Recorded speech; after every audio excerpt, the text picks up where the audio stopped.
So my name is Dan Tiller, and it's actually not my current job. I've just retired after doing 30 years in the police service.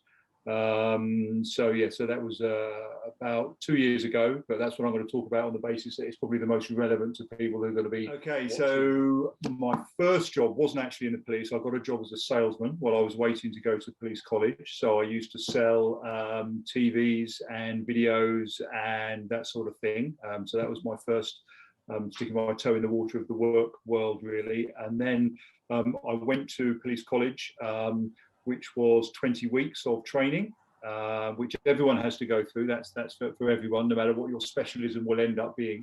And then after that, I went on the beat with a big helmet on, as everyone has to do, down in South London. And then very quickly, 2 years after that, I then joined a public order unit called the TSG, which is a sort of a riot control public order unit.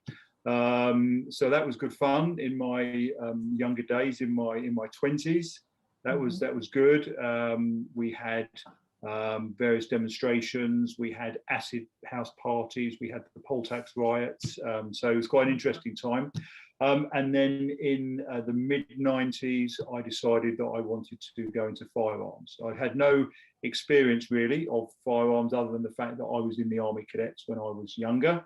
And I decided that I wanted to really challenge myself now. So I joined the firearms department called, it was then SO19 in the Met Police. And I stayed there for 22 years and got promoted a couple of times within that branch, and managed to diversify many times. And so ended up staying there until my retirement. So I did 22 years in firearms, which obviously became my main specialism. By the time I finished as an inspector, it was mainly pretty much the clue is in the title, inspecting. I was inspecting everything from the training to the operational plans, to the operational execution of the duties, to the budgets, to the personnel, to all the people that I had working for me. So really, it was an overseeing role. But again, as part of that, I had to go out and speak about the department, the branch, and sell the department, if you like. So I was sort of in an advertising marketing role a lot of the time as well, because I had to go to the Home Office, I had to go to other police forces, I had to go to the military. So I ended up having to speak to a lot of often very important people in front of a lot of very important people, which, bearing in mind the background with my speech where I came from, used to take me out of my comfort zone a lot. It's really been, I think, a journey through the whole thing, because I went into Hendon Training School not even being able to say my own name. I couldn't actually say words that began with a D, words that began with a T. Any hard words I had real problems with. So in a job where you're supposed to be confident all the time and supposed to be in charge and all over everything, it's a pretty difficult impression to convey when actually you can't say your own name. So really, the whole thing for me has been a journey from, the most important thing for me has been learning the tools, how to control my stammer, which on some days is bad and other days is not so bad. But really, I suppose if you had to pick out one or two things, it would be when I went for promotion each time, it's not just a written exam, it's now play acting scenarios out. So having to either conduct a briefing, a meeting, a performance review, or actually to act out live play scenarios out on the streets. And doing that without stumbling over your words is a massive thing for me. And probably the other one would be, I ended up in the police, as I said before, having to go around and do a roadshow, if you like, a show and tell in front of many, many senior people, standing up on stage with an audience of maybe 100 or so people. And all the time I'm doing it, I'm thinking to myself, is this going to be the day when I don't speak, when I can't speak, when I stumble over my words? And that's really, it's the culmination of learning the breathing techniques in order to be able to go through it. and the varying my language, because even as I'm speaking to you now, I'm replaying, or sorry, I'm foreplaying every word that I'm about to say in my brain, and I'm rehearsing it. So I'm making sure that it's coming out and that I can say it. So everything that I'm saying to you now, I've already said in my head, because that's the way that I can deal with and make sure, or to the best of my abilities, make sure that I can speak what I think is to the best of my ability. So those two achievements probably encapsulate my journey, if you like, from not being able to speak very well at all to now having a bit of a handle on it. Thinking back to 13, okay, well, 13 is a difficult age for everyone, obviously, because there's a lot going on, and you haven't quite learned who you are yet. But if I looked at myself now, I would think, wow, how did he hold down a job in the police for 30 years, for a start? How people had a vocation that must always join. I was never like that. I just sort of fell into it, really, and I fell into the specialisms within the police as a matter of luck, timing, chance, really.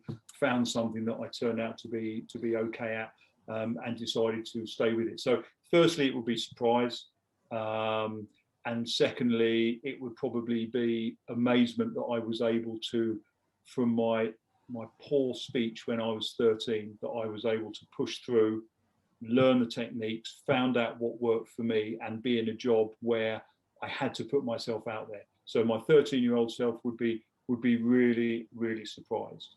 And I think that's important for other youngsters to know that actually, just because you're having a hard time at 13, and bearing in mind, not only that, at 13 I was tall, skinny, had ginger hair as well. You know, there wasn't a lot really for people to not take the mickey out of. So I had to overcome it.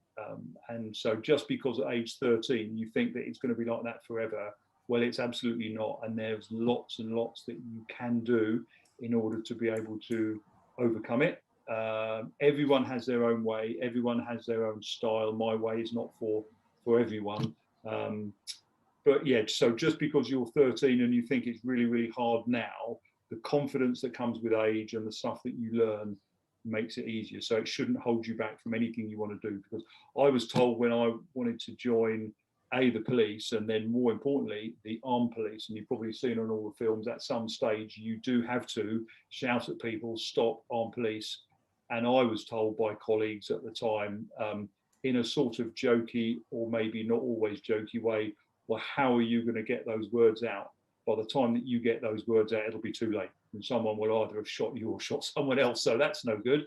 And if I would have taken that to heart, I would never have done anything. So I decided that that was going to spur me on, and that wasn't going to stop me, and that I was going to carry on regardless and find a way through it.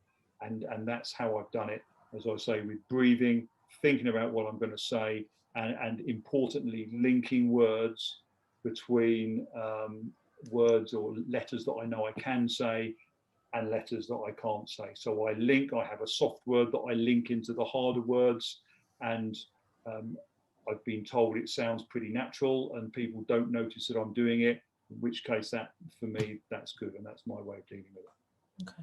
Early days, it certainly did. Certainly when I was at school, it certainly held me back, because I didn't want to speak in class.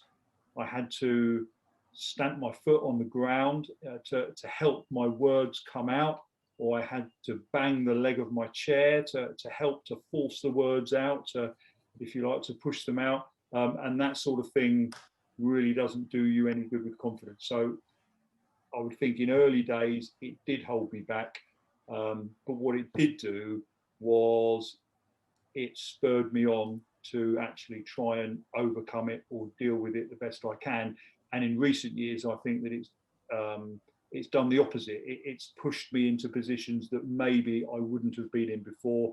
And it's actually made me think about the words that I use that I wouldn't have done before. So I'm now very careful with my speech, the effect that my words have on other people. So in early days, it did hold me back, maybe more than it should have done.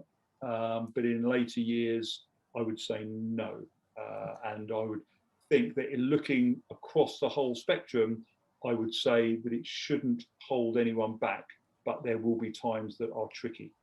You know, if you're sitting in that meeting room and you're waiting for the meeting to start, most people are just thinking about what they're going to say at the meeting.